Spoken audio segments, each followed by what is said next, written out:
sobre todo a los alumnos de la maestría que están participando. Este seminario en particular, al ser una práctica, una defensa de tesis, creo que les es muy útil a todos ustedes para que vayan viendo lo que tienen que hacer en el futuro.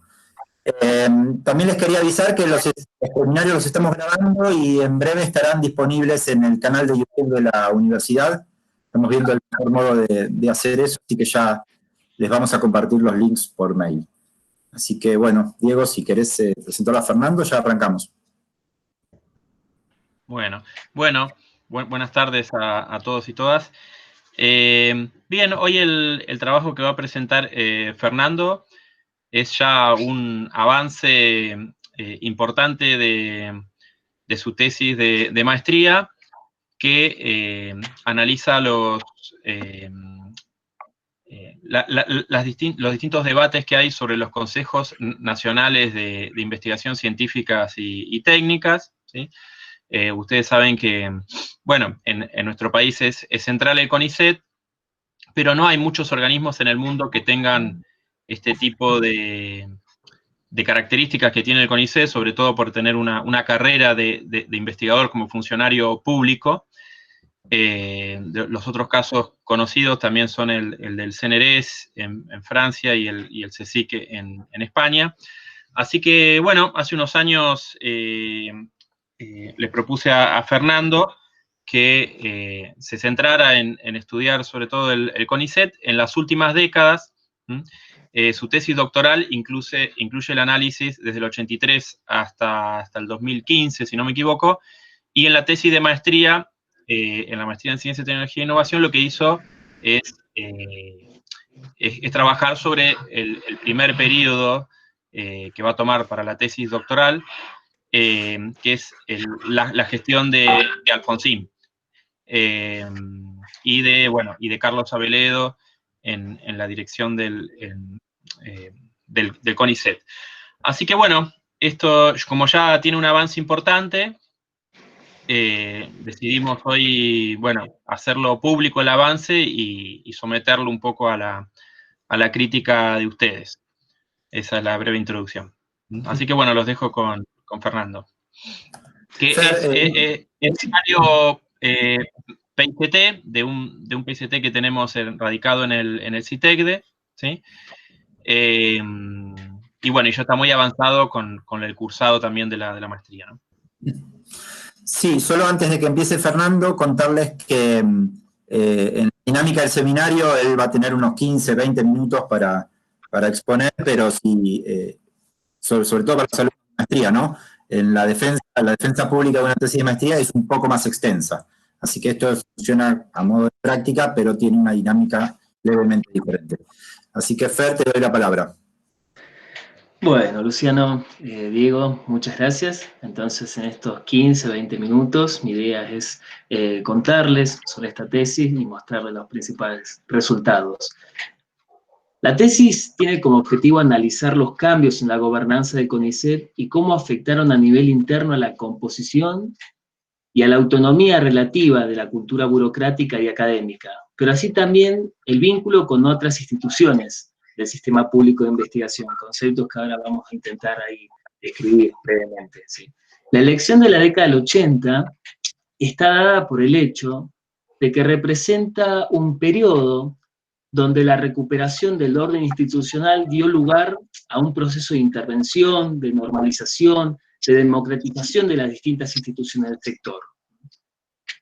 Entonces, como bien decía Diego recién, ¿sí? Esta tesis, por supuesto que comienza indagando sobre el desarrollo o el rol del CONICET en el sistema público de investigación desde el 58 hasta el 83, pero el objeto de estudio, su periodo de análisis, está situado durante la gestión de Aveledo.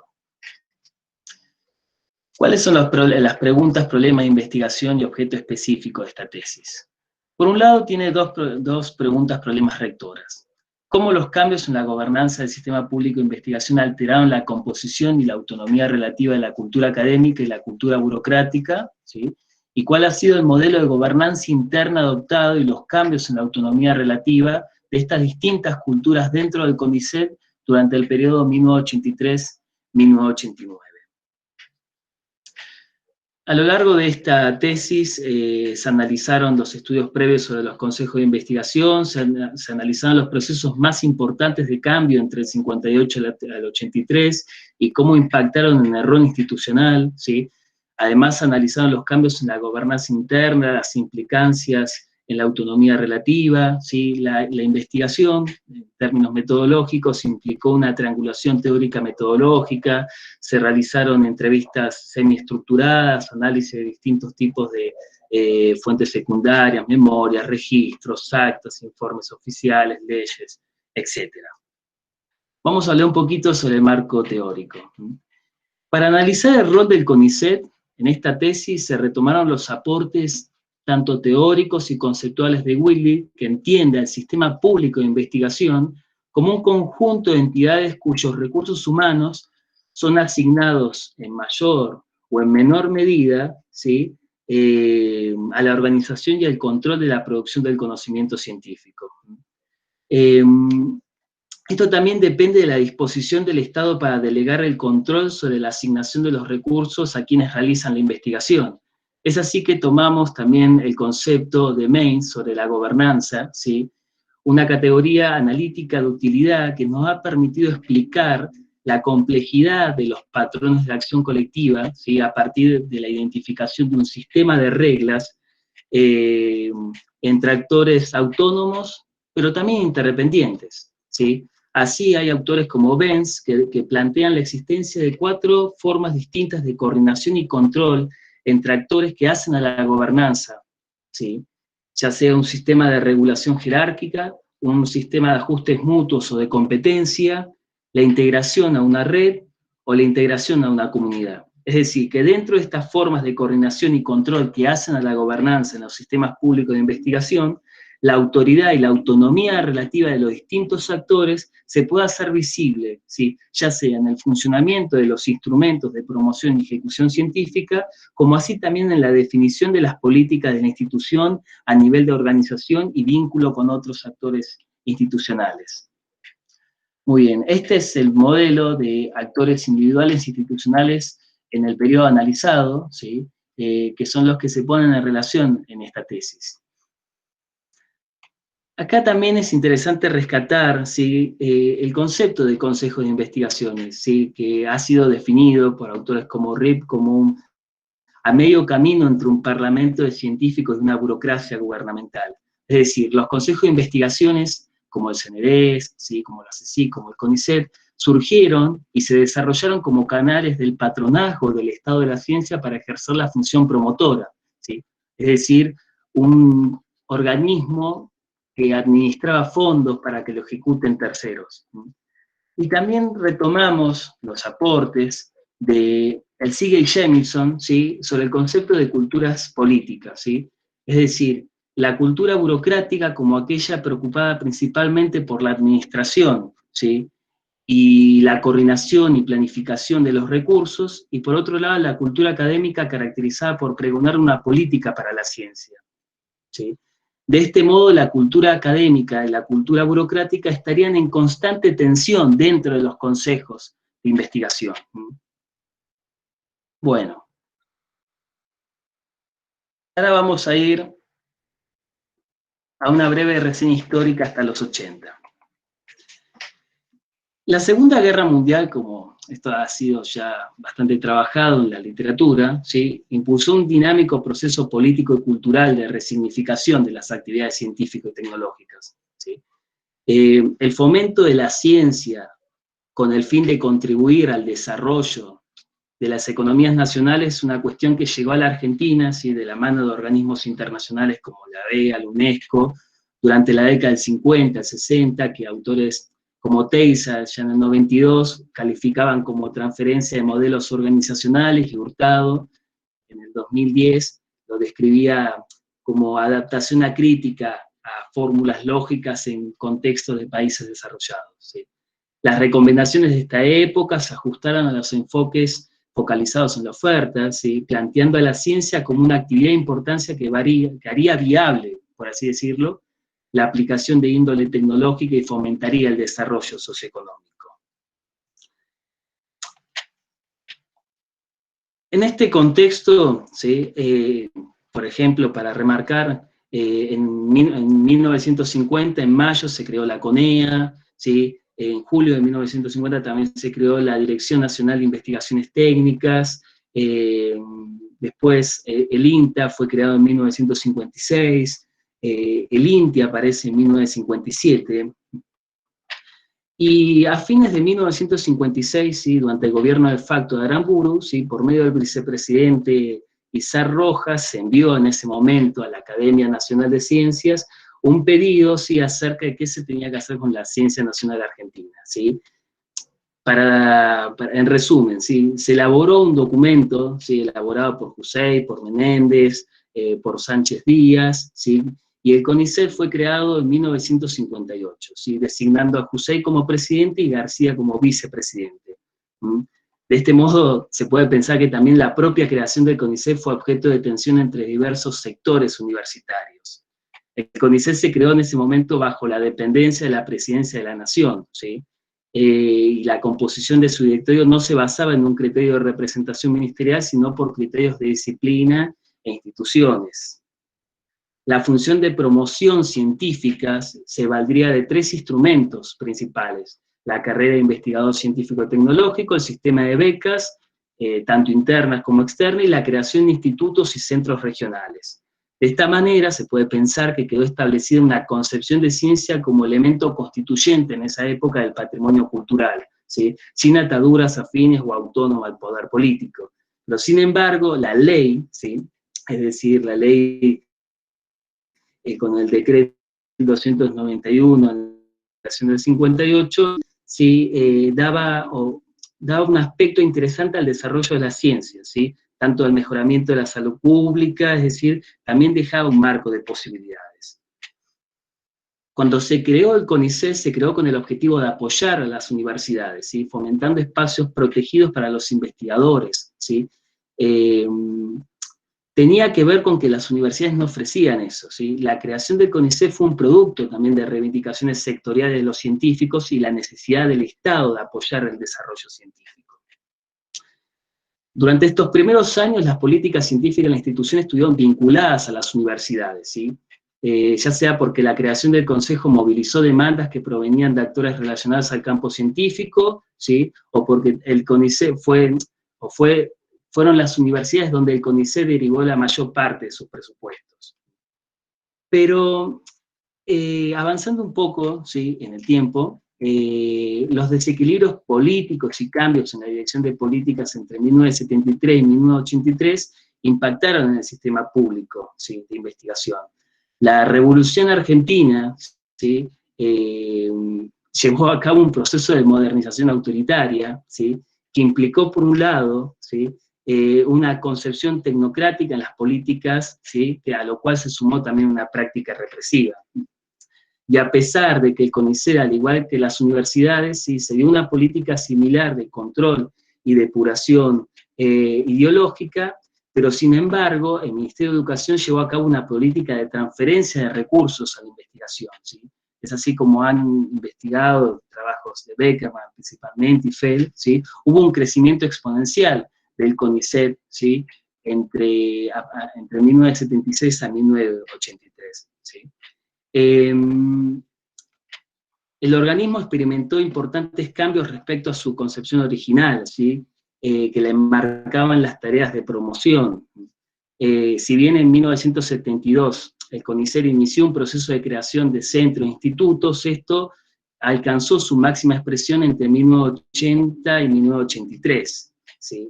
De esta manera el CONICET pasó a tener entre sus funciones los objetivos de ejecución e investigación científica y tecnológica, ¿sí? Incorporó una amplia cantidad de investigadores, personal de apoyo, y en 1973, recordemos, ¿sí? Se lleva a cabo la modificación, ¿sí? En la carrera de investigador, ¿sí? A través de la ley 20.464, ¿sí? Se crea el estatuto de carrera de investigador, tanto para carrera de investigador como para personal de apoyo, ¿sí? Lo cual implicó grandes cambios en este instrumento, ¿sí? Dado que los miembros de la carrera pasaron a estar bajo norma del estatuto y escalafón del personal civil de la administración pública, ¿sí? De esta manera se establecieron condiciones generales en un personal desligado a la universidad. El CONICET no solo establecía el número de personas que podrían ingresar al presente régimen, sino que también podría efectuar, o sea, cambios en cualquiera de las clases, ¿sí? Es decir, que se abandonó el suplemento que caracterizaba la carrera durante los años de gestión de Hussein, ¿sí? Y se pasó a un régimen donde el investigador ocupó un rol de funcionario público en la carrera. Se dio un crecimiento exponencial, ¿sí? En la cantidad de miembros, ¿sí? En las distintas categorías. Y ahora entrando un poco más, ¿sí? A la década del 80, en lo que me restan estos 4 minutos, ¿sí? La década del 80 se desarrolló, como bien saben, en un contexto de profundas limitaciones financieras, ¿no? En el área de la Secretaría de Ciencia y Técnica habían 2 subáreas, ¿sí? Estaba la Subsecretaría de Ciencia y Tecnología de la SUBCECIC, ¿sí? Y bajo la dependencia de la Secretaría de Planeamiento, y el CONICET en el espacio del Ministerio de Educación. Y con el retorno de la democracia se devuelve a la subsecretaría el rango de secretaría, ¿sí? Con Sadowski a la cabeza, y se designa a Aveledo, ¿sí? Como presidente del CONICET en 1984, el cual comenzó un proceso de encauzamiento de la institución que permitió la normalización del Consejo en agosto de 1986 con un nuevo directorio, ¿sí? Al posicionar al CONICET por debajo del área de influencia de la CSIC, ¿sí? Se buscó mejorar la coordinación entre el CONICET y el resto de las instituciones del sistema público de investigación. Durante 1983 hasta 1989, la relación entre el CONICET con la CSIC, ¿sí? se caracterizó por estrechos, ¿sí?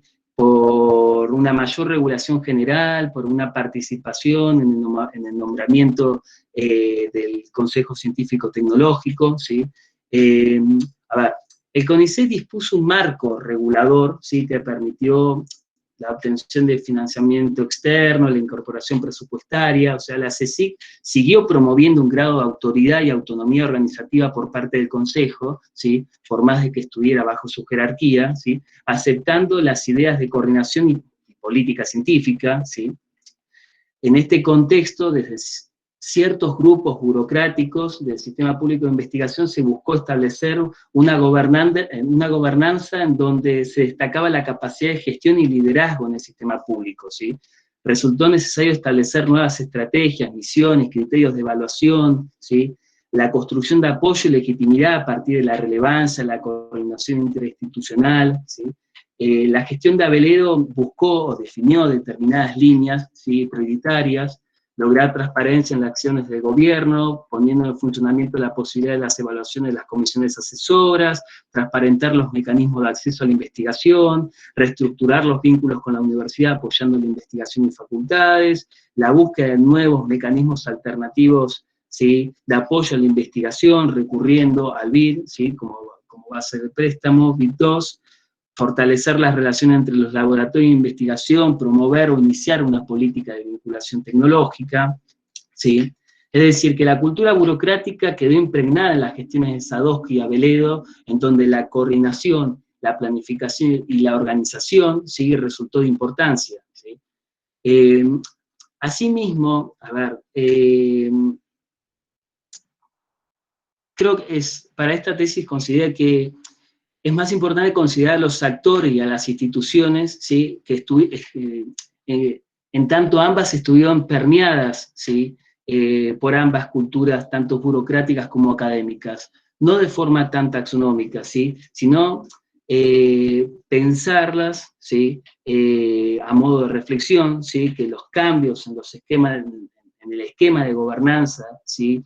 En el sistema público de investigación, en particular entre el CONICET y la CSIC, ¿sí? Reflejaron la presencia de una cultura burocrática, ¿sí? En las posiciones más altas de cada institución, ¿sí? En el directorio del CONICET, ¿sí? Preocupados por la creación de mecanismos de transparencia, ¿sí? Por cambiar esos mecanismos de financiamiento científico, ¿sí?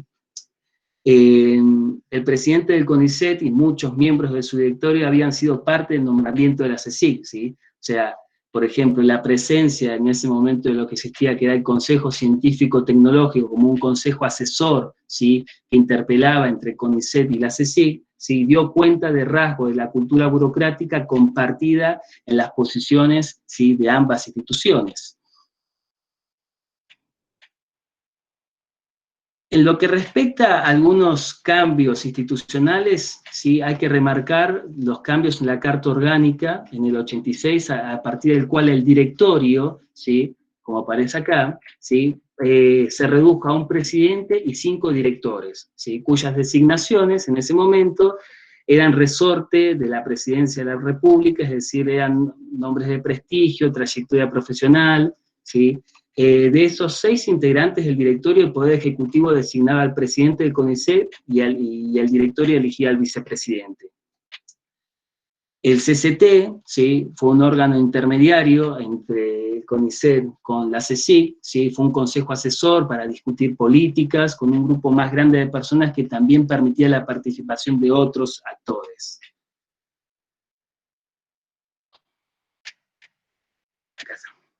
O sea,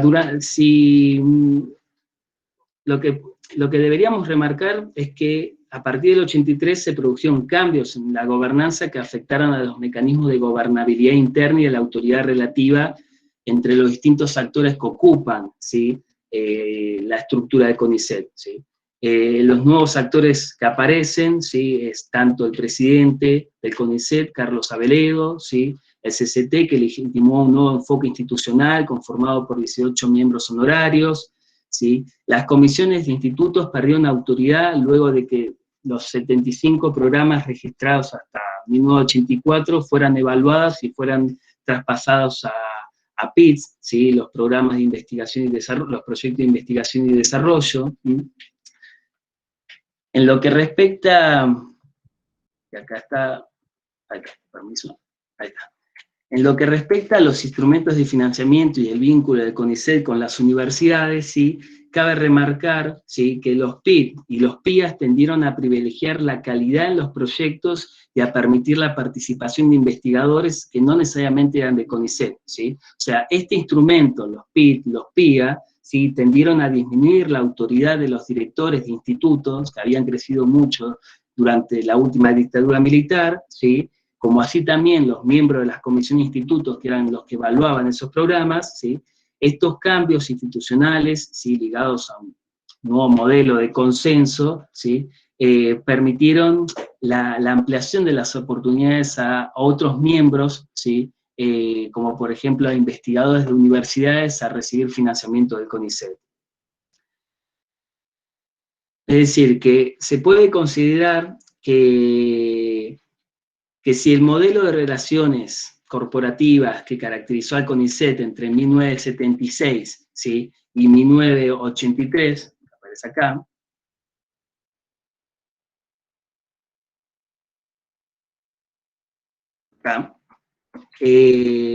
sí, en donde había un directorio intervenido, donde el poder y el control pasaba por las comisiones asesores y las élites científicas organizacionales, es decir, los directores de instituto, ¿sí?, a partir de 1983, ¿sí?, con el retorno de la democracia, aumentó la autoridad y autonomía relativa del presidente, como así también del secretario de la CSIC, ¿sí? La creación del Consejo Científico Tecnológico contribuyó a minorar el poder discrecional dentro del Consejo y de los directores.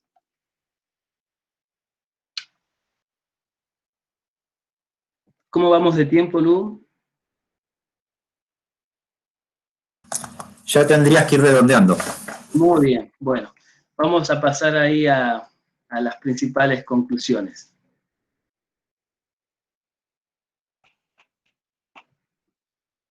¿Se ve bien ahí? Ahora no hay nada, ahí sí.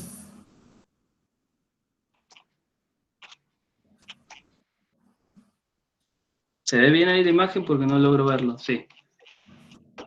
Bueno, las principales conclusiones, ¿sí?, de esta tesis es que en lo que respecta a las áreas de alta jerarquía institucional en el CONICET, ¿sí?, en la década del 80 la reforma de la Carta Orgánica abrió paso a un nuevo directorio, ¿sí?, con 5 miembros, con un presidente. Este nuevo directorio reflejó la manifestación de rasgos de una cultura burocrática preocupada por la democratización de las instituciones y la transparencia de los fondos. Sí. En la pantalla no hay nada. Se ve. Ah, ahí se ve. ¿Ahí se ve? Ahí está. Ahí sí. Muy bien. Este nuevo directorio que se creó, sí, o sea, este nuevo directorio que surge con Abeleo a la cabeza a partir del 84, sí, reflejó la manifestación de rasgos de una cultura burocrática preocupada, ¿sí?, por la democratización de las instituciones y la transparencia de fondos, pero ligado también a valores académicos, dado que muchos de sus miembros provenían de la docencia universitaria, de la investigación, ¿sí? Este directorio se dedicó, ¿sí?, durante la gestión interna, ¿sí?, a reconstruir los vínculos con otras instituciones del sistema público de investigación, principalmente las universidades, como también con la CSIC, ¿sí? A nivel intermedio de la estructura interna del Consejo, ¿sí?, es decir, donde rigen las áreas de evaluación, las comisiones asesoras, las juntas de calificación, se llevó a cabo una política para transparentar estos medios de evaluación, ¿sí?, e intentar igualar las oportunidades para todos los investigadores del sistema público, ¿sí? En estas áreas de conocimiento habían sido fuertemente despojadas la autonomía y la autoridad durante el periodo del 76 al 83, ¿sí? Es así que el directorio, por ejemplo, impulsó una política de reivindicación en el área de las ciencias sociales muy importante, ¿sí?, a través, ¿sí?, de distintos programas, y en los niveles estos intermedios también se vio, se intentó darle lugar a aquellos investigadores que habían sido marginados durante la última dictadura, ¿sí? Es decir, que la idea de democratización o igualación de las oportunidades en el CONICET logró reivindicar ciertas áreas de conocimiento que habían sido marginadas durante el periodo anterior, ¿sí?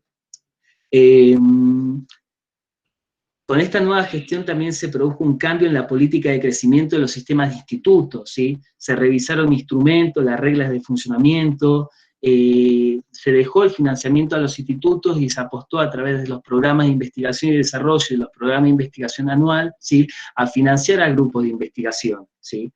De esta manera, la élite científica organizacional ubicada en los directores de las unidades ejecutoras vio disminuido su autoridad, ¿sí?, dejando de percibir financiamiento para investigación, ¿sí?, y los recursos fueron dirigidos a promover un sistema basado en proyectos, no en directores de institutos, ¿sí? Se buscó restar la autoridad y autonomía a estos actores que estaban fuertemente consolidados dentro del CONICET. Y el principal instrumento para disminuir la autonomía de los directores de los institutos, ¿sí?, fue a través de los PIT, de los PIA, y en lo que respecta, ¿sí?, al vínculo con las universidades, los PIT y los PIAs permitían el acceso de investigadores que no eran del CONICET. Además, el programa del SAPIU, por ejemplo, ¿sí?, implicó un refuerzo económico para los docentes universitarios, un retorno a una idea de un sistema, ¿sí?, en donde la docencia y la investigación no estuviese tan desligada. O sea, para cerrar ya, si no me paso más de tiempo, la gobernanza interna del CONICET en la década del 80 se caracterizó por un esquema de cooperación entre distintos actores que, según la posición que ocupaban en la estructura interna del Consejo, simpatizaban con ciertos rasgos de cultura específica, ¿sí? La gestión, ¿sí?, del CONICET a partir de 1984 hasta el 89 tuvo un marco, por así decirlo, ético-democrático, pluralista, ¿sí?, con el objetivo de reconstruir una institución que igualara las oportunidades de acceso a la amplia mayoría de los investigadores del sistema público de investigación, sin que necesariamente sean del CONICET. La cultura científica dentro del CONICET vio representados sus intereses y conjuntos dinámicos de las significaciones, ¿sí?, que están ligados a la democratización, a la restitución de ciertas áreas de conocimiento marginadas durante la dictadura militar, es decir, una cultura científica que estuvo sumergida en la dinámica, ¿sí?, de la sociedad de los 80, pero donde la cultura burocrática también estuvo presente, ¿sí?, dado que estaba preocupado por reorganizar ese sistema público de investigación, ¿sí?, para igualar oportunidades, para democratizar las instituciones, ¿sí?, repensando, ¿sí?, en conjunto con los investigadores los procedimientos de evaluación académica, ¿sí?, que siguieron basándose en criterios netamente académicos, pero posibilitaron ampliar, ¿sí?, las oportunidades de acceso al resto de los investigadores del sistema público de investigación. Bueno, ahí le damos un cierre, porque si no ya me estoy pasando mucho. Listo. Bueno, gracias, Fer. Anoto ahí sobre el chat quien quiera comentar algo.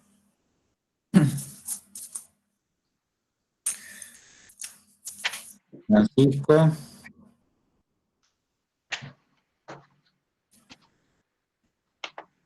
¿Alguien más? Yo no anoto, pero me dejo para el final.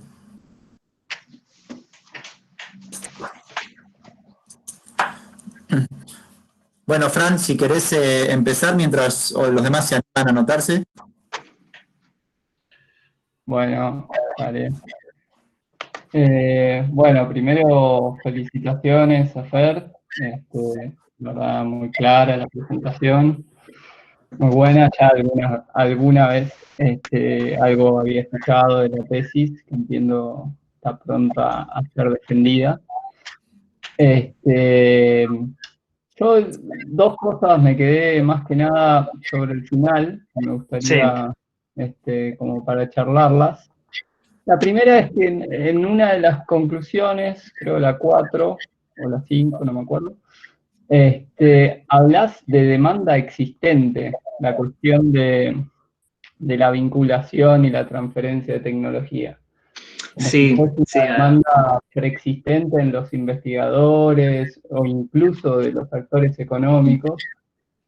Y la verdad, yo, en mi impresión, cuando tuve que estudiar un poco esos temas, es que no es una demanda que surge, digamos, de las bases del complejo CIT, sino que aparece más bien desde las estructuras burocráticas, guiadas por ciertos marcos conceptuales que vinculan a precisamente esa vinculación y esa transferencia como un elemento fundamental para que las políticas de CIT tengan un impacto en el desarrollo económico, digamos, pero muchas veces tanto científicos como empresarios no terminan de incorporar eso como algo propio, digamos. Y los científicos muchas veces se ven como forzados a buscarle la vuelta para hacerlo. Entonces, nada, te quería preguntar porque hablas de demanda preexistente de alguna manera, entonces ver si ahí habías encontrado algo que indique en ese sentido. Sí. Y si querés hago las dos y después ya te dejo. Dale, después respondo. Perfecto. No, hacemos una ronda de preguntas, Fer, después haces la respuesta. Bueno, dale. Y la otra es sobre los organismos internacionales, que bueno, yo he estudiado bastante, entonces me aparecía ahí en la introducción, en el marco conceptual aparecían, pero después en el desarrollo no vi que aparezcan en ninguna dimensión, digamos. No sé si, o sea, sabemos que Aveledo firma el conocido BID 2, digamos, ¿no? Un préstamo con el, ¿cómo se llama? Con el BID, pero preguntarte, o para que te extiendas sobre ese punto, Sí. ¿qué habías visto de eso? ¿Cómo fue la interacción?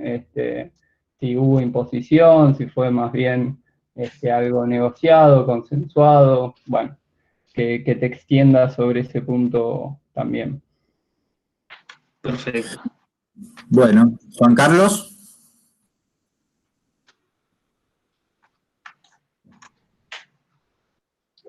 Ahora sí.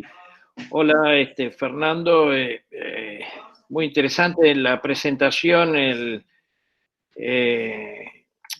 tiempo impide que desarrolles todos los aspectos de la política del CONICET en ese periodo histórico, ¿no? Yo lo que quisiera es, si podés comentar sobre lo que podríamos llamar los límites de una política que quiere volver a poner al CONICET como un soporte de organismos de ejecución de la investigación que son ajenos al CONICET. O sea, una política en donde el CONICET trata de recuperar su función de promoción, de dejar atrás un apartamiento del sistema universitario, de dejar atrás la creación de unidades ejecutoras o institutos propios. Pero eso alcanza determinados límites. Y a mi juicio, un límite es el fracaso del sapio. Es decir, la reacción de la comunidad científica en un contexto de fuertes restricciones económicas. Es decir, que se expresaron en una caída fenomenal de los salarios de los investigadores del CONICET, que como vos dijiste, ya a partir del escalafón o de la creación de la carrera en relación de dependencia, aparecía el sapio como una competencia del destino de los recursos del CONICET a sostener un sistema de investigadores que no eran de la carrera. Entonces, no casualmente años después, en la gestión de Caputo, en el gobierno de la Alianza, a principios del 2000, hubo también un intento fracasado que le costó el cargo, ¿no? En este caso a Caputo. Pero me gustaría entonces que cuentes un poco lo del sapio. ¿Por qué digo esto como pregunta? Porque uno puede leer que la primera mitad de la década siguiente es lo que se denomina la contrarreforma. Sí. Al haber una contrarreforma, se apoya en esta cultura académica o en la comunidad científica, en la República de la Ciencia en términos de Polanyi. Y bueno, espero poder escuchar la respuesta porque tengo que ingresar a otro Meet. Gracias. No, por favor, gracias. Luis, te doy la palabra a vos. ¿Hay una pregunta? Sí, yo tengo una pregunta bastante puntual para Fernando. Según el análisis que has hecho, ¿qué rescatarías de la forma como se gestionó el CONICET en la década de los 80 que pueda contribuir a la forma como se está gestionando ahora el CONICET? Bien. Ok, y entonces hago unas intervenciones yo y ya te doy la palabra. Yo, dos comentarios. Uno, bueno, primero felicitarte, todo el avance que tuviste. Yo me acuerdo cuando con Diego hicimos la selección de becarios y ingresaste, obviamente no conocías nada de este tema y ahora sabes un montón, así que felicitaciones por todo el avance. Y comentar para los que están escuchando el proceso de elaboración de una tesis de doctorado. Y me parece que eso se nota en este recorte de maestría, digamos, se nota la pretensión, la vocación y el trabajo hacia un producto de mayor envergadura. Así que en ese sentido, felicitaciones. Por otro lado, uno más expositivo, en la primera parte, sobre todo de la presentación, digo, para que lo tengas en cuenta para la defensa final, yo me perdí un poco, quedó un poco desacoplado tu discurso de lo que presentabas en las Filipinas. Eso sería como un punto a ajustar. Me parece que la exposición ganaría mucho si vos acoplás mejor lo que estás diciendo a lo que estamos viendo.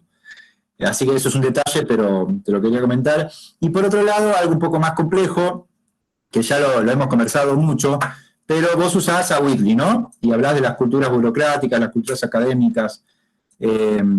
A lo que yo tengo, me parece, sus categorías como útiles también para pensar y describir, pero lo que te quería preguntar es si no podés o no ves vos la posibilidad de proponer, a partir de usar esas categorías y de ponerlas en juego en la descripción, no podés proponer otras o nuevas categorías, porque en la descripción que haces, sobre todo cuando uno mira a los actores, pareciera que están más mezcladas de lo que conceptualmente se propone, ¿no? Entonces, quizá valdría la pena pensar un poco si no se puede proponer alguna versión nueva, que no tengo yo una para proponerte, digo, solo una sugerencia.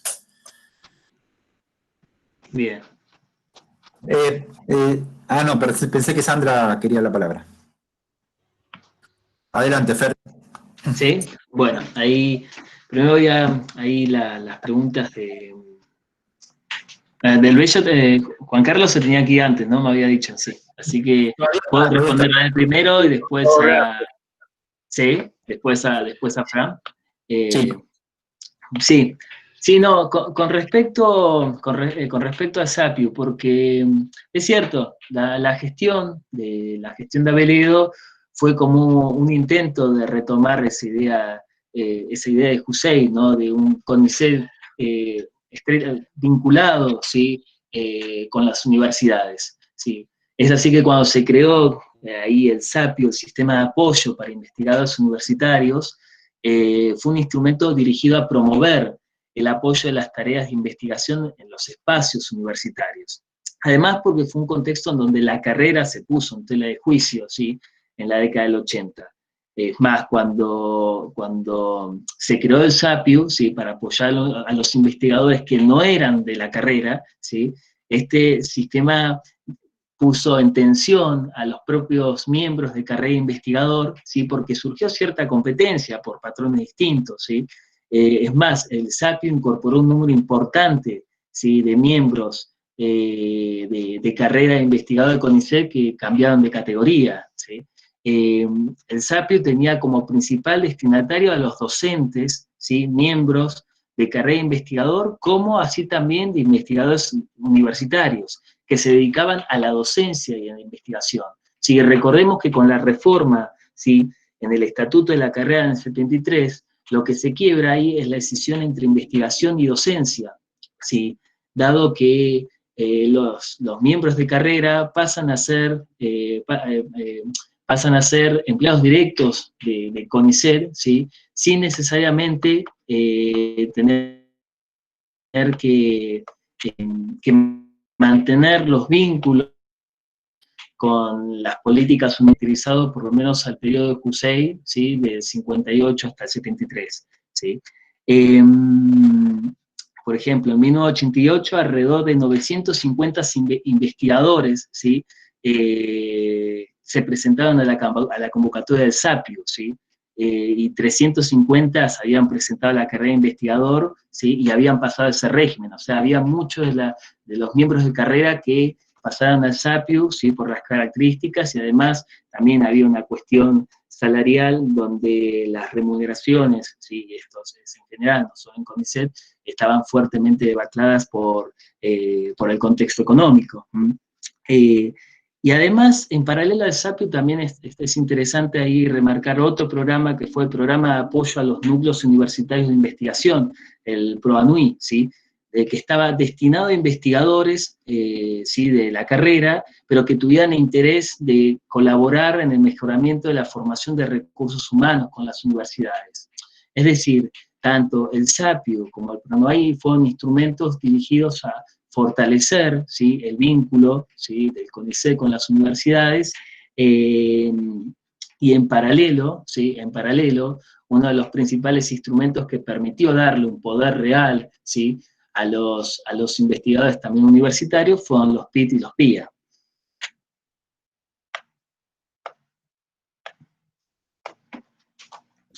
Yo me tengo que retirar porque tengo otra, pero creo que la tenemos muy clara, lo que fue el SAPIO y cómo los PIA contribuían a su desarrollo. Lo que sí está muy bien lo que decís, Fernando, de que tuvo una fuerte crítica por parte de los investigadores de carrera que percibían el salario en el CONICET, ¿no? Y que consideraban de que no había un proceso de categorización de estos beneficiarios e investigadores universitarios con el mismo rigor que tenía la tradición en el CONICET. Bueno, me tengo que retirar porque tengo una sobre el coronavirus ahora, pero felicitaciones, Fernando, felicitaciones al CITEC, bueno, muchas gracias por lo que está haciendo. Chao. Gracias, Juan Carlos, hasta luego. Chao, chao. Fran, sí, voy con vos y tus dos preguntas. No, es cierto, justo lamentablemente por el tiempo hay un apartado en la tesis, ¿sí? que trata sobre el CONICET y los inicios de una política de vinculación tecnológica y que, bueno, justo no pude desarrollar ahora. Pero bueno, ahí te respondo. Es cierto lo del peso de los organismos internacionales, ¿no? Porque en el 86, si mal no recuerdo, fue cuando se aprobó el préstamo, o sea, se aprobó el préstamo otorgado por el BID de 151.000 millones y en el marco del programa especial de promoción de ciencia y tecnología, ¿sí? Que comenzó a operar en 1988, ¿sí? O sea, el conocido BID 2, ¿sí? Este estaría conformado, o estuvo conformado por fondos aportados un 40%, ¿sí? Por el BID y el otro 60% por la contraparte local, ¿sí? Y estaba dirigido al financiamiento directo de investigaciones, de equipos, de laboratorios, formación de recursos humanos y la difusión de conocimientos, ¿no? El préstamo, es decir, tendría o tuvo como principal destinatario la promoción de actividades de investigación y desarrollo, ¿sí? Y una diferencia, ¿sí? O sea, ya que estoy recordando, una diferencia grande del BID con CONICET 2, con el primer préstamo, es que en el anterior, ¿sí? El préstamo había estado dirigido al desarrollo de infraestructura, ¿sí? A crear centros regionales, ¿sí? Todo el préstamo estuvo dirigido a una política de ejecución, ¿sí? Del CONICET, ¿sí? En el marco de entre 76 y 83, ¿sí? O sea, lo que se pretendió con el nuevo préstamo, ¿sí? Durante la gestión de Aveledo, fue fortalecer las actividades e instrumentos que estaban ligados a la promoción científica, ¿sí? Es decir, surgió un programa cuyos instrumentos se agruparon en esos 4 subprogramas que conocemos, ¿sí? El subprograma A de fomento a la investigación científica, ¿sí? Que tuvo como principal objetivo orientar, ¿sí? Los proyectos de investigación y desarrollo, los PID, que ya estaban siendo financiados con Tesoro Nacional, como también los proyectos de investigación anual, ¿sí? Después estaba el subprograma B, ¿sí? Que correspondió al financiamiento para el establecimiento de equipamientos de laboratorios nacionales, de investigaciones y servicios, los LANAIS. Y por otro lado estaba el subprograma C, ¿sí? Destinado a la asistencia de formación de recursos humanos, a partir del financiamiento de becas, ya sean nacionales o extranjeros. Y en el subprograma D, ¿sí? Que es, por supuesto que esto fue un subprograma que no logró, ¿no? Desarrollarse completamente, está la experiencia de Niboli, que ahora quisiera hablar un cachito, si se me permite, ¿sí? El subprograma D de vinculación tecnológica, ¿sí? Consistió en una serie de instrumentos pilotos para promover la comunicación entre las empresas y los grupos de investigación, ¿sí? Acá la Oficina de Transferencia Tecnológica que se creó, que funcionó entre el 85 y el 89, ¿sí? Principalmente con el instrumento que fue la Oficina de Transferencia Tecnológica que se creó en el 85, fue el que intentó llevar a cabo esta política de acercamiento y colaboración, ¿no? Por supuesto, como vos decís, o sea, en realidad, a ver, este lineamiento vino también, o sea, era un lineamiento que ya estaba aplicado en el propio discurso de la CSIC con Sadowski, ¿sí? La necesidad de vincular el sector productivo con el sector científico, ¿sí? Pero lo que cabe, tal vez, rescatar de esta experiencia, además, tiene sus críticas que aparecen en la tesis, pero hasta ese momento la cuestión de la transferencia tecnológica no era un objetivo de los instrumentos del Consejo, ¿sí? O sea, ni siquiera aparecía la cuestión de la palabra de vinculación tecnológica o transferencia tecnológica, ni siquiera no aparecía en ese momento en la trayectoria del CONICET, ¿sí? Y la existencia o la creación de la Oficina de la Transferencia Tecnológica dentro del CONICET fue posible porque existía conocimientos, ¿sí? Transferibles de distintos grupos de investigación del Consejo, y había también un interés, ¿sí? De vincularse con el sector productivo, ¿sí? Por supuesto que se dio en un marco incipiente este proceso de promoción de vinculación, ¿sí? Se dio a través de 4 mecanismos principales con los cuales se operó la OTT. ¿Me escuchás ahí? Sí. sea, se dio a través de los convenios de vinculación tecnológica, ¿sí? Se dio a través de servicios arancelados a través de terceros, algo que me olvidé de decir, por ejemplo, uno de los cambios que se llevó a cabo en esa época fue permitir, ¿sí? Trabajos de asesoría por parte de los investigadores, ¿sí? Hasta ese momento no estaba permitido, ¿sí? Por ejemplo, las asesorías rentadas, ¿sí? Tanto para investigadores como para técnicos. Se implementaron becas industriales. O sea, resulta interesante remarcar un poco el impacto, que por supuesto después esto fue muy encabezada esta oficina fue encabezada por Nibali durante la gestión de Aveledo, pero resulta interesante remarcar el impacto que tuvo al interior, ¿no?, del campo científico la aparición de esta oficina de transferencia tecnológica, ¿no? Aunque, por supuesto, ¿sí? La experiencia mostró limitaciones, porque tanto el fracaso de muchas de sus iniciativas, la resistencia de muchos sectores de la institución que estaban vinculados a la política científica, y de pronto ver estos aspectos fue bastante refractario, y además, con Aveledo fuera de la presidencia al final de la gestión, o sea, no, el respaldo otorgado por los científicos representados en las comisiones asesoras de ingeniería, por ejemplo, no lograron mantener una autoridad suficiente frente al nuevo avance del grupo de los básicos que aparece ya a partir de la década del 90, ¿no? Y, a ver, me habías preguntado eso y me estoy olvidando algo más. No sé si respondí algo a tu pregunta ahí sobre... Sí, no, perfecto. Eran esas dos cosas. Bien. Y después me habían preguntado, otra persona más, ¿qué es lo que puedo rescatar de la gestión de Aveledo hacia la gestión actual? ¿No? Creo que era una de las preguntas. Sí. Bien. Mira, creo que una de las cuestiones que se destaca mucho en la década del 80, ¿no? Frente a la necesidad de democratización de las instituciones, o sea, recordemos que lo que sucedió en el CONICET fue algo que sucedió en las distintas instituciones científicas y tecnológicas, ¿sí? La necesidad de democratización de sus organizaciones, como así también la igualación de las oportunidades, pero hay cierta idea de rescate de un CONICET vinculado a la universidad, ¿sí? En la década del 80, ¿sí? Esa idea, ¿sí?, que fue una idea rectora en la gestión de Aveledo y que aparece materializada no solo en sus políticas, ¿sí?, a nivel organizacional, sino también en los distintos instrumentos y por lo tanto el impacto que tienen en las poblaciones de los beneficiarios, principalmente, ¿sí?, la comunidad universitaria.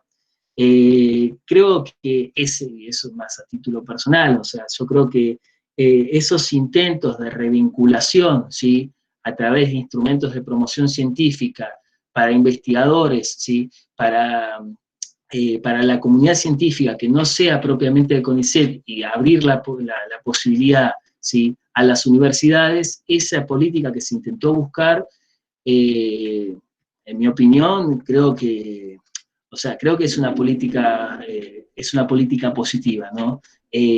Por una de las fuertes críticas que se había dado, ¿sí?, y esto también está muy trabajado después en autores como Beckerman, que ella ha trabajado mucho, ¿no?, la relación CONICET-universidad, ¿sí?, y los impactos que tuvo en los últimos 50 años, particularmente entre el 76 al 83, el crecimiento exponencial, ¿sí?, de los institutos, ¿sí?, el crecimiento exponencial de sus recursos humanos desligado, ¿sí?, a las universidades, no tan solo le dio mayor autoridad y autonomía relativa, ¿sí?, en el manejo de los recursos, sino que al mismo tiempo quebrantó, ¿sí?, o profundizó esa escisión entre docencia e investigación, ¿sí? Una de las ideas rectoras que estaban en la ley de cuando se crea el CONICET en el 58.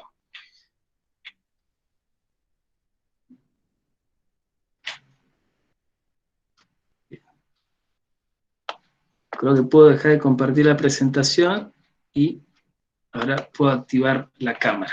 Ahí está, o sea que me permite el internet. Bueno, no sé si faltaba una pregunta. Ah, Lu, casi, ahí me estoy olvidando. Sí, a ver. A mí me pasó, y esto creo que es una experiencia, ¿no? Al momento de armar, ¿no?, el plan de trabajo, ¿sí?, y atenerme a ciertas categorías, tal vez un poco tajantes, como cultura burocrática, cultura académica, después en las instancias de recolección de información y análisis de las entrevistas, de las memorias, de las actas, ¿sí?, ya sea del secretario ejecutivo, como del directorio, como del presidente, y en las políticas mismas, lo que uno se daba cuenta ahí es que difícilmente se podía encapsular ciertos actores como representativos de una cultura burocrática o representativos de una cultura académica. Es más, creo que esos espacios tienden a estar mucho más entremezclados, ¿sí? Suelen ser actores heterogéneos, ¿sí? Y ahí es donde el concepto de autonomía relativa, ¿sí? Es decir, el poder que pueden tener los distintos actores en un instrumento, ¿sí?, me sirve a mí particularmente como una herramienta para poder analizar estos procesos. Creo que son categorías que sí, que tienen que reconstruirse y amoldarse a la realidad y al contexto sociohistórico, ¿sí?, del sistema público de investigación de la Argentina, ¿sí?, o al CONICET, que es esta institución que yo tomo como estudio de caso. En ese sentido, sí, considero que se podría repensar, sí, no digo que no, pero bueno, creo que también es una tarea que queda para el doctorado. Pero bueno, decime, no sé si... Bueno, Manuel tiene una pregunta ahí, gracias, Fer. Sí. Hola, Fer. ¿Ahí me escuchás? Sí, ahí te escucho. ¿Vos me escuchás bien? Porque tengo mala conexión acá. Sí, me escuchan bien, si no... Bueno, primero que nada, felicitarte por haber terminado la tesis, y porque además el laburo que te tomó y el tiempo que te tomó ponerte a estudiar esto y aprender todo este campo. Yo tenía una pregunta un poco para torearte en función de lo que estuviste respondiendo en la relación CONICET-universidad. Sí. Si vos retomás a Beckerman, y Beckerman en realidad no es que muestra que hay un crecimiento acelerado del CONICET frente a las universidades, sino una transferencia de recursos financieros y humanos de las universidades al CONICET. Entonces, mi pregunta es si la idea de vincular al CONICET con la universidad en realidad no termina legitimando ese proceso de transferencia y que debilita la función de investigación en las universidades y deja el CONICET como el organismo central del sistema. También recordemos que en los 80 se produce el debilitamiento del INTA, el debilitamiento del INTI y el debilitamiento de CONEA. Se empiezan a abandonar las políticas sectoriales y ganan lugar las políticas de corte horizontal. Entonces, un poco, vos habías dicho, vi como algo positivo la estrategia de Abeledo de tratar de revincular el CONICET con las universidades, y me pregunté si uno no podía tener una lectura crítica ahí, que en realidad eso no termina consolidando ese proceso de ruptura que se promovió, es más, yo diría que adrede, durante la última dictadura para debilitar a las universidades, digamos, entre otras cosas por cuestiones de que las universidades eran foco de la subversión, ¿no? Y la otra es que tiene que ver un poco en línea con lo de Luciano, pero por ahí porque de alguna manera lo trabajaste en tu exposición. Vos por un lado haces la definición de cultura burocrática. Esa definición general de cultura burocrática es aplicable tanto a Abeledo como a un funcionario soviético. Sin embargo, no es lo mismo ser funcionario soviético en el Estado soviético que ser un funcionario argentino en el Estado argentino en los 80. Y sí le das más sentido de particularidad, o más específico, de decir, bueno, la cultura burocrática en los 80 tomó como ejes la transparencia, la democratización del aparato institucional, etc. Entonces, por ahí creo que ahí, por lo menos en la exposición, haría juego que a partir de esa definición original del texto, esa general, perdón, vos le vas a tratar de encontrar cuál es el sentido particular que toma esa cultura en los 80 en Argentina. Porque si no, ahí hay como un poco lo que te planteaba Luciano, ahí hay como un problema conceptual, que es que tengo una categoría general, pero que en realidad es tan general que es aplicable a todos los casos, por lo tanto pierde algún sentido pierde la función explicativa. Sin embargo, sí la recuperás después en la exposición. Entonces, por ahí yo, cuando organice tu exposición en la tesis, diría, bueno, de esta definición general del Zingli-Jamison, yo voy a tratar de encontrarle cuál es el sentido de esa cultura burocrática que adquieren los 80 en la Argentina. Nada más. Y felicitaciones nuevamente. Bueno, gracias, Manu. Sí. Con respecto ahí a la crítica teórica, ¿sí? Es cierto, o sea, por eso a lo largo de la tesis, a lo largo de la investigación, ¿sí? Fue mucho más de utilidad, ¿sí? Los conceptos de autoridad y autonomía relativa, ¿sí? Viéndolo en los instrumentos y en las políticas, porque cuando uno quería usar los conceptos o englobar a ciertos actores dentro de una cultura académica y dentro de una cultura burocrática, en la cultura burocrática tenía estas complicaciones, ¿sí? Tenía estas complicaciones de tener actores que terminaban respondiendo a matrices, ¿sí? A matrices de pensamiento que uno podría decir corresponde a ambas culturas. Entonces, ¿cómo catalogarlos? Bueno, de ahí el uso, ¿no? de los conceptos de Willy como para darle más, o que me permite a mí, en todo caso, poder analizar con mayor detalle esos procesos. Y con respecto ahí al primer comentario, sí, a ver, es cierto que la gestión de Aveledo, ¿sí? Se encausa con todo un proceso de cambios en el sistema público de investigación y en la gobernanza del sistema público de investigación, ¿sí? Caracterizada por la democratización de estas instituciones en un contexto, ¿sí? En un contexto económico, ¿sí? En donde, al fin y al cabo, una de las pocas instituciones, junto con la CONEA, pero principalmente el CONICET, fue una de las pocas instituciones que logró hasta cierto punto, a través del préstamo BID2, ¿sí? Mantenerse en un contexto de crisis económica, ¿sí? Y hasta tal punto donde estos instrumentos también fueron impactados, ¿sí? Por estas condiciones. Sí es cierto, y esto, de que hay un cambio, ¿sí? A nivel interno del CONICET, en donde radicaba el poder, ¿sí? Porque el poder hasta el 83 radicaba, ¿sí? En los directores de las unidades ejecutoras, en las comisiones de instituto, no tanto en las comisiones asesoras, ¿sí? Un CONICET que estuvo intervenido sin un presidente, ¿sí? También delegó, ¿sí? La autoridad y la autonomía, ¿sí? Sobre las comisiones de institutos, dado, ¿sí? Que principalmente el presupuesto del CONICET iba dirigido, ¿sí? A esa política, y con la gestión de Aveledo a partir del 84, ¿sí? Y la paralización, ¿sí? De la política de crecimiento de institutos, ¿sí? Y buscar revincular al CONICET con las universidades, la única forma de revincularlo era, bueno, a través, o por lo menos la forma que se eligió, ¿sí? Fue a través del financiamiento de la investigación, ¿sí? Y terminar privilegiando, ¿sí? A proyectos, a planes de trabajo, ya sea de investigadores como de becarios, para de esta manera igualar las oportunidades e intentar nuevamente un acercamiento con las universidades, ¿sí? Que por supuesto las universidades, como vos decís, después cuentan con su propia gestión burocrática y académica, y ahí también hay tensiones, ¿sí? Y en términos de uno de los instrumentos de CONICET, que es la carrera, ¿sí? La aparición del CIAPIU, que fue un instrumento interesante en términos de vinculación, ¿sí? Pero entraba en contraste con las características de un instrumento que había sido reformado en el 73, porque la reforma, ¿sí? Del 73 en el Estatuto de la Carrera de Investigador Científico Tecnológico y la carrera de personal de apoyo, ¿sí? Fue un punto de quiebre, ¿sí? En esa relación con CONICET-universidad, que ni siquiera hasta el día de hoy, o sea, se ha